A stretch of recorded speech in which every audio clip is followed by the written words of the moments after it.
السلام علیکم ورحمۃ اللہ وبرکاتہ۔ جو احباب میری اس ویڈیو کو پہلی دفعہ ملاحظہ فرما رہے ہیں یا جو اکثر میری ویڈیوز دیکھتے رہتے ہیں، تمام کی خدمت میں میرا سلام عرض ہے۔ آپ جواب میں وعلیکم السلام ورحمۃ اللہ وبرکاتہ کہہ دیجیے۔ نماز کے فضائل کے حوالے سے ہماری گفتگو جاری ہے۔ نماز کے فضائل میں آپ کے سامنے مختصر انداز میں پیش کروں گا، آپ اس کو توجہ سے سنیے گا اور سماعت فرمائیے گا، اور اچھی اچھی نیتیں اپنے دل میں رکھیں کہ اللہ تعالی ہمیں یہ جو فضائل ہیں ان کو سن کر 5 وقت کی نماز بجماعت تکبیر اللہ کے ساتھ مسجد کی پہلی صف میں ادا کرنے کی توفیق عطا فرمائے۔ نمبر 1، اللہ پاک کی خوشنودی کا سبب نماز ہے۔ نمبر 2، مکی مدنی آقا صلی اللہ تعالی علیہ وآلہ وسلم کی آنکھوں کی ٹھنڈک نماز ہے۔ انبیاء اکرام کی سنت نماز ہے۔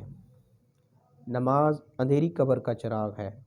نماز عذاب قبر سے بچاتی ہے۔ نماز قیامت کی دھوپ میں سایہ ہے۔ نماز پل صراط کے لیے آسانی ہے۔ نماز نور ہے۔ نماز جنت کی کنجی ہے۔ نماز جہنم کے عذاب سے بچاتی ہے۔ نماز سے رحمت نازل ہوتی ہے۔ اللہ پاک بروز قیامت نمازی سے راضی ہوگا۔ نماز دین کا ستون ہے۔ نماز سے گناہ معاف ہوتے ہیں۔ نماز دعاؤں کی قبولیت کا سبب ہے۔ نماز بیماریوں سے بچاتی ہے۔ نماز سے بدن کو راحت ملتی ہے۔ نماز سے روزی میں برکت ہوتی ہے۔ نماز بے حیائی اور برے کاموں سے بچاتی ہے۔ نماز شیطان کو ناپسند ہے۔ نماز قبر کے اندھیروں میں تنہائی کی ساتھی ہے۔ نماز نیکیوں کے پلڑے کو وزنی کرتی ہے۔ نماز مومن کی معراج ہے۔ نماز کا وقت پر ادا کرنا تمام اعمال سے افضل ہے۔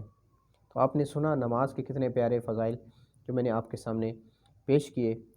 تو اس میں وہ ایسے فضائل ہیں کہ جن پریشانیوں کا ہمیں سامنا ہے ان کا علاج بھی اس میں بتا دیا گیا ہے کہ رزق بھی ملے گا، دولت بھی ملے گی، اور ناچاکیاں بھی ختم ہوں گی، اللہ تعالیٰ راضی ہوگا، بیماریاں ختم ہوں گی، دعائیں قبول ہوں گی۔ اللہ تعالیٰ سے دعا ہے کہ اللہ تعالیٰ ہمیں 5 وقت کی نماز پڑھنے کی توفیق عطا فرمائے۔ ویڈیو آپ کو اچھی لگے لائک کریں، شیئر کریں، دوسروں تک پہنچائیں۔ السلام علیکم ورحمۃ اللہ وبرکاتہ۔